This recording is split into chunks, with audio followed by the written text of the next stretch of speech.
Hello friends, આજે આપણે sweet ડિશમાં એક રાજગરાનો શીરો પણ મેં તમને શીખવાડ્યો હતો, વિડીયો શેર કર્યો હતો.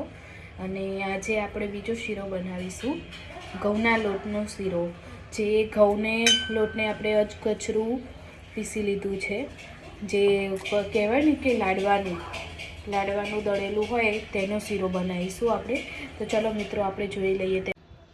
તો તપેલીમાં મેં 1 ગ્લાસ જેટલું પાણી ગરમ થવા મૂક્યું છે અને તેમાં હાફ વાટકી જેટલો ગોળ આપણે ઓગાળી લઈશું. પહેલાં આ ગોળનું પાણી રેડી થાય એટલે બીજી બાજુ આપણે ઘી મૂકીને પહેલાં લોટ શેકવાનો છે.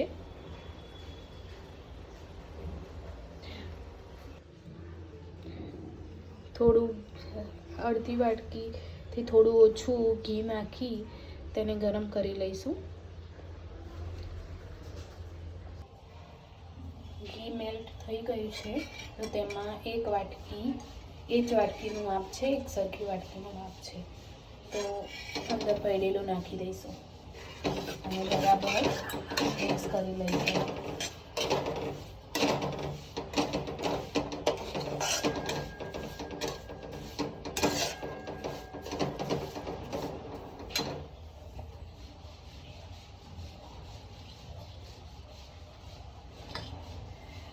સૂકી દ્રાક્ષ 10 નંગ જેટલી નાખીશું.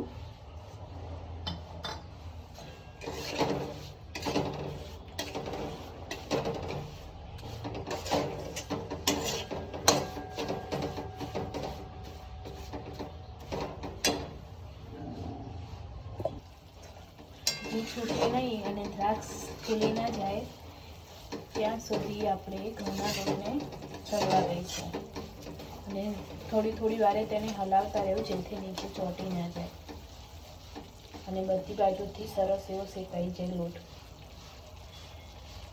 તમે જોઈ રહ્યા છો લોટ શેકાઈ ગયો છે.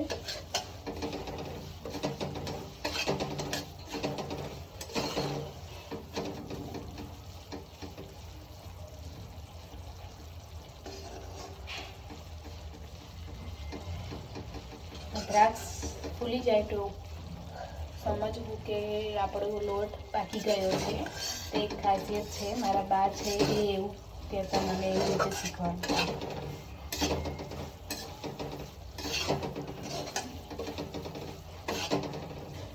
ગેસની ફ્લેમ ધીમી કરીને આપણે જે ગોળનું પાણી બનાવ્યું હતું ને એ હવે આમાં ધીમે ધીમે કરીને હલાવતા જઈને એડ કરીશું.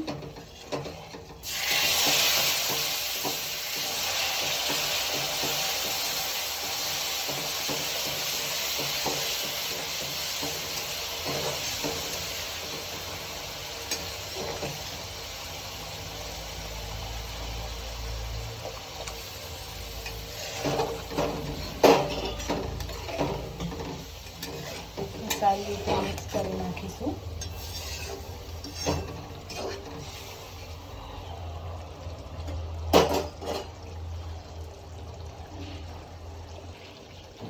થોડી વારે આપણે તેને હલાવતા રહીશું શીરાને, નહીં તો નીચે ચોંટી જશે.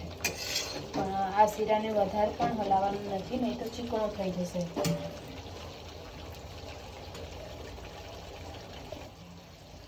ફ્રેન્ડ્સ, જોઈ રહ્યા છો તમે, આપણું ઘી છૂટું પડવા માંડ્યું છે, મીન્સ કે હવે શીરો પાકી ગયો છે. તો ગેસની ફ્લેમ બંધ કરી અને શીરો સર્વિંગ પ્લેટમાં કાઢી લઈશું. તો ફ્રેન્ડ્સ, આપણે વાટકીમાં કાઢી લીધો છે શીરો અને તમે જોઈ રહ્યા છો કે સરસ પાક્યો છે. તેનું એક નક્કી કરવું હોય તો આ ઘી છે તે બહાર આવવું જોઈએ. ઘી છૂટું પડે તો તમારો શીરો પ્રોપર પાકી ગયો છે. તો ફ્રેન્ડ્સ, જરૂરથી જણાવજો કે મારો ભરેલાના લોટનો શીરો તમને કેવો લાગ્યો અને તમે બનાવ્યો કે નહીં.